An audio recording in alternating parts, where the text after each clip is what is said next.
ముఖ్యమంత్రి గారికి ధన్యవాదాలు చెప్తూ మెగా డిఎస్సిని ప్రకటించినందున అందరం కూడా చాలా హ్యాపీగా కృతజ్ఞతలు చెప్తా ఉన్నాం. ఇట్లాంటి టైంలో ప్రతిపక్షాలకు పని లేక భయంతోని ఇదేంది వీళ్ళు ఇట్లా చేయబట్టి మంచి పనులు చేసుకుంటా పోతా ఉన్నారని కించిత్తు బాధతోని ఇలా దగాకోరు డిఎస్సి మెగా డిఎస్సి కాదది అని ఇష్టం వచ్చినట్టుగా మాట్లాడుతున్నారు. గుర్తుపెట్టుకోండి, దగాకోరు పనులు చేసింది మీరు. 2014 నుంచి 2023 వరకు మీరు ఏం చేసినో రాష్ట్రం మొత్తం గమనించే ఇవాళ మీరు వద్దురా బాబు మాకొద్దు అని చెప్పి వద్దురా నాయన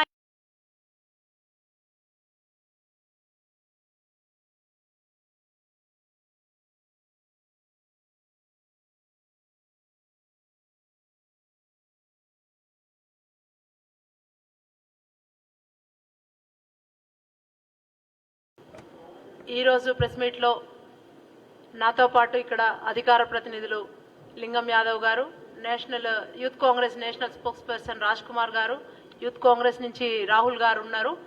ప్రధానంగా ఈరోజు ముఖ్యమంత్రి గారికి ధన్యవాదాలు చెప్తూ మెగా డిఎస్సిని ప్రకటించినందున అందరం కూడా చాలా హ్యాపీగా కృతజ్ఞతలు చెప్తా ఉన్నాం.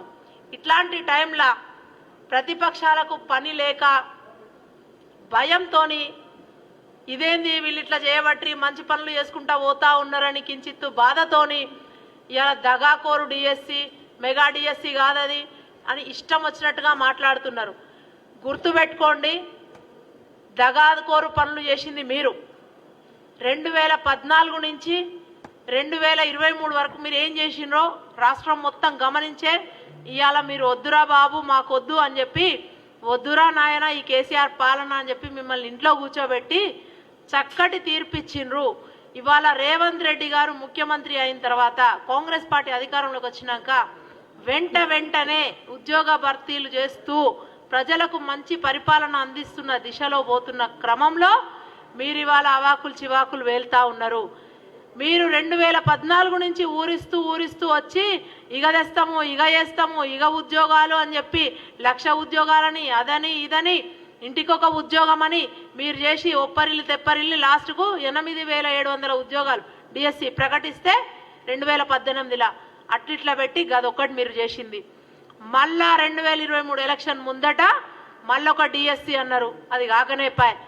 ఇప్పుడు 11,062 పోస్టులతోని మెగా డిఎస్సి వేస్తే సంతోషించాల్సింది పోయి ఇవాళ నిరుద్యోగ యువత మొత్తం కూడా మంచిగా చదువుకుంటూ ఇవాళ కొలువులు తెచ్చుకుందామని వాళ్ళుంటే మీరు ఉల్టా దగాకోరని మాట్లాడతారా? ఖబర్దార్, గుర్తుపెట్టుకోండి బీఆర్ఎస్ నాయకులు, రాబోయే రోజులలో మరిన్ని ఉంటాయి. విడతల వారీగా ఉంటుంది మీకు, ఒక్కసారి కాదు. సినిమా బరాబర్ చూపిస్తూనే ఉంటాం, రోజుకొక బొమ్మ వేస్తూనే ఉంటాం. మొన్న ఏదైతే నర్సులకు చూపించినామో అది, దాని తర్వాత పోలీస్ కానిస్టేబుల్ రాబోయే రోజులలో, ఇప్పుడు డిఎస్సి చూడండి. మీరు అనుకుంటున్నారు కదా ఏదో ముచ్చటబడి నిన్న లక్ష్మణ్ మాట్లాడుతున్నాడు తుమ్మితే ఉష్పోయే ముక్కని. తుమ్మితే ముక్కు కాదు ఉష్పోయేది, మీ ముక్కు కళ్ళు ముఖం అన్నీ కూడా నేలమట్టం అవుతాయి. మీరు ముక్కుకు నాలకు రాస్తారు చూడండి. ఎక్కడ కూడా వాళ్ళతో కలిసి వంత వాడకుండా ప్రభుత్వానికి తగు సూచనలు సలహాలు ఇస్తూ ఇంకా మంచి పనులు చేసే దిశగా ప్రభుత్వాలకు మీరు సలహాలు ఇవ్వాలి. కానీ పెద్ద మనుషుల హోదాలు పెద్ద మనుషులు అయ్యి ఉండి కూడా మీరు ఇట్లా మాట్లాడితే సిగ్గుచేటని చెప్తా ఉన్నాము. గుర్తుపెట్టుకోండి, ఇంకా ఉంటుంది, మిగిలే ఉంది. దిస్ ఇస్ జస్ట్ ట్రైలర్ అని చెప్తా ఉన్నాము. ఇంకా అభ్యర్థుల కోరిక మేరకు అభ్యర్థన మేరకు టెట్ కూడా నిర్వహించాలని చెప్పి వాళ్ళు రిక్వెస్ట్ చేస్తూ ఉంటే మేము గౌరవ ముఖ్యమంత్రి గారి దృష్టికి తీసుకెళ్ళినాము. డిఎస్సితో పాటు టెట్ కూడా నిర్వహించాలని చెప్పి. అగో గది మీరు చేయాల్సిన పని, మీరు అడగాల్సింది గది. ఇవి సరిపోవు, ఇంకో 100 ఖాళీలు ఇక్కడ ఉన్నాయి, ఇంకో 200 ఈ శాఖలో ఉన్నాయి, దీంతో పాటు ఇంకో దానిలో కూడా ఇవ్వాలి అని గవ్వ అడగాలి. మీరు అడగకుండా రెచ్చగొట్టే కార్యక్రమం చేస్తూ ఉన్నారు. మీకు ఇది మంచిది కాదు. రేపు పొద్దున మీరేదో మేడిగడ్డ అని పోతా ఉన్నారు కదా, ఆడ కూడా మీరు బొక్క బోర్లా పడతారు. స్వయంగా మీ నాయన కేటీఆర్, మీ నాయన ఏం చెప్పిండు, అది బొందలగడ్డనా ఏం మీకపోతారు అక్కడికని గలీజ్ భాష, మా నోటితో మేము మాట్లాడలేము, అట్లాంటి భాషను మాట్లాడుతున్నాడు. మీరెందుకు పోతున్నారు మరి? మీ నాయనకు చెప్పండి. కాంగ్రెస్ వాళ్ళను అడిగినాం కదా డాడీ మనము, మరి నేను కూడా గదే చేయబోతున్నా అని మీ నాయనకు చెప్పిపోండి. మరి ఆయన నోటీసులు ఉందో లేదో మరి అది చెప్పిపోండి అని చెప్పి మీకు విజ్ఞప్తి చేస్తూ ధన్యవాదాలు. నెక్స్ట్ నాతో పాటు ఉన్నారు లింగం యాదవ్ గారు మాట్లాడతారు.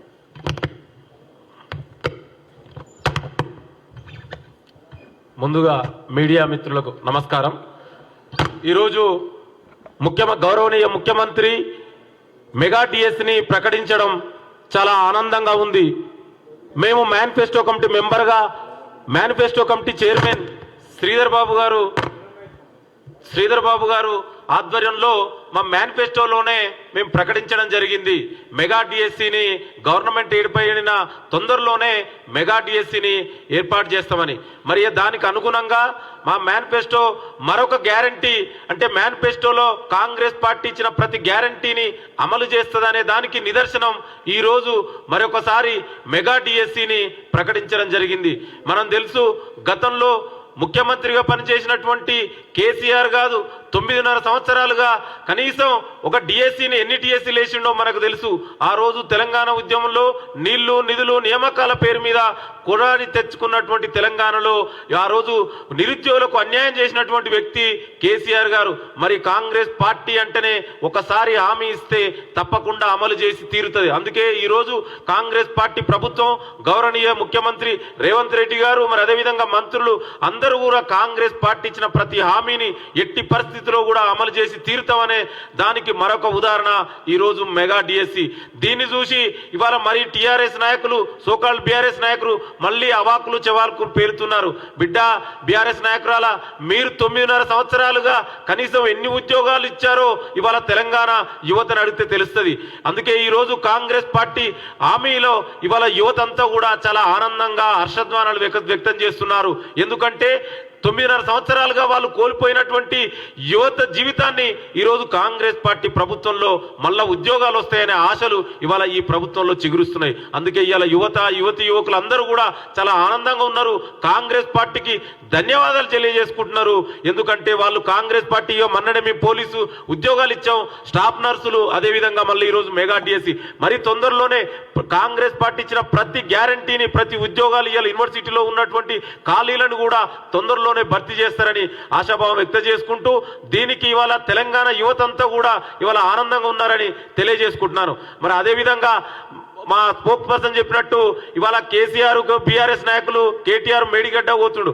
బిడ్డ, మీ అయ్యా గతంలోనే చెప్పాడు అది మేడిగడ్డ కాదు బొందలగడ్డ అని. మరి ఇవాళ ఏం అవసరం వచ్చిందని మళ్ళీ మీరు బొందలగడ్డ పోతున్నారు. అంటే మీరు చేస్తే ఒకటి, మేము ఆ రోజు మా ముఖ్యమంత్రి, మంత్రివర్యులు, శాసనసభ తీర్మానాన్ని అనుసరించి మేము ఆ రోజు రమ్మంటే మీరు రాలే, కానీ ఇవాళ మీరు పోతున్నారు. మరి మీరెందుకు పోతున్నారో కూడా ఇవాళ తెలంగాణ ప్రజలకు స్పష్టం చేయవలసిన అవసరం ఉంది. మరి బొందలగడ్డ పోవాల్సిన అవసరం ఏమొచ్చింది? ఈరోజు మీ కేసీఆరే చెప్పాడు కదా అది బొందలగడ్డ అని. అంటే మీరు ఎంతసేపు ఇవాళ మళ్ళా ఒక ఎమోషనల్ పాలిటిక్స్ చేస్తున్నారు తప్ప నిజంగా తెలంగాణ ప్రజలకు, మీ తెలంగాణ ప్రజల మీద మీకు ప్రేమ లేదు. అందుకే ఇవాళ తెలంగాణ ప్రజలు మిమ్మల్ని ఎక్కడ పెట్టాలో అక్కడే పెట్టిరు.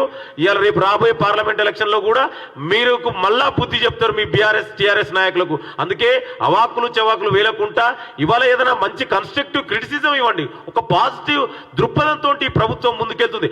ఆ విధంగా సలహాలు, సూచనలు ఇవ్వాలి తప్ప అంత వేగ క్రిటిసిజం చెప్తే తెలంగాణ ప్రజలు మీకు మరొకసారి బుద్ధి చెప్పడానికి సిద్ధంగా ఉన్నారు. థ్యాంక్ యూ మిత్రుల. ఇప్పుడు రాజ్ కుమార్ గారు మాట్లాడతారు.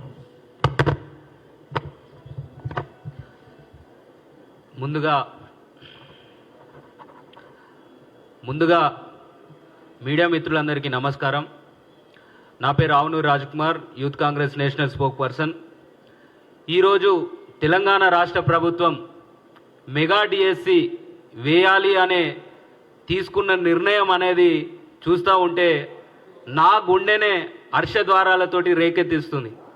ఎందుకనంటే ఒక నేషనల్ స్పోక్ పర్సన్గా కాకుండా ఒక బిఎడ్ చేసిన అభ్యర్థిని కూడా నేను. ఈ యొక్క కేసీఆర్ పరిపాలనలో 9.5 సంవత్సరాల్లో ఆ డిఎస్సి గురించి చూసే ఎదురు చూపులు, ఆ డిఎస్సి గురించి పడే వేదన, మనోవేదన నాకు తెలుసు. ఈరోజు బీఆర్ఎస్ పార్టీ నాయకులు అది డగా డిఎస్సి అని విమర్శిస్తున్నారనంటే నిజంగా వాళ్ళని ఏమనాలో అర్థం అవడం లేదు. ఎందుకు డగా డిఎస్సి అంటున్నారు? మీలాగా ఎదురు చూపులు లేకుండా వేసినందుకు దగా డిఎస్సి అంటున్నారా? మీలాగా కోర్టు కేసులు లేకుండా డిఎస్సిని ఇచ్చినందుకు డగా డిఎస్సి అంటున్నారా? మీలాగా త్వరలో డిఎస్సి అంటూ అభ్యర్థుల ఉసురు తీయకుండా వేసినందుకు దగా డిఎస్సి అంటున్నారా? మీలాగా ప్రెస్ మీట్లు పెట్టి డిఎస్ఏ లేదు, ఇక డిఎస్ఏ లేదు, డిఎస్సి వేయమని చేతులు లేపకుండా వేసినందుకు డిఎస్సి అంటున్నారా? నిరుద్యోగుల ఆత్మహత్య లేకుండా డిఎస్సి వేసినందుకు దగా డిఎస్సి అవుతుందా అని బీఆర్ఎస్ పార్టీ నాయకులను ప్రశ్నిస్తున్నా. ఈరోజు నిరుద్యోగులంతా కూడా డిఎస్సి వేసినందుకు చాలా సంతోషంగా ఉంటే బీఆర్ఎస్ బీజేపీ నాయకులు మాత్రం ఈ యొక్క వాట్సాప్ గ్రూపులలో చొరబడి నిరుద్యోగులను రెచ్చగొట్టే కార్యక్రమాలు చేస్తున్నారు. నిరుద్యోగులందరికీ రెండు చేతులెత్తి నేను ఒకటే వేడుకుంటున్నా, ఈ దుర్మార్గుల మాటలు నమ్మకండి. దగా డిఎస్సి అని ఏదైతే బీజేపీ బీఆర్ఎస్ పార్టీ నాయకులు చెప్తున్నారో దగాకోరులు వాళ్ళు. మీకు తెలుసు, కేంద్ర ప్రభుత్వం సంవత్సరానికి 2 కోట్ల ఉద్యోగాలని చెప్పి ఏ విధంగా మోసం చేసిందో. కల్వకుంట్ల చంద్రశేఖరరావు గత 9.5 సంవత్సరాలు ఇంటికో ఉద్యోగం ఇస్తా అని చెప్పేసి 2 లక్షల ఉద్యోగాలని ఏ విధంగా మోసం చేసిండో మనందరికి తెలుసు. మనందరం కొట్లాడినాం, మీ అందరి తరఫున మనం కొట్లాడి మనం ఈరోజు ప్రజాప్రభుత్వాన్ని తీసుకొచ్చుకున్నాం.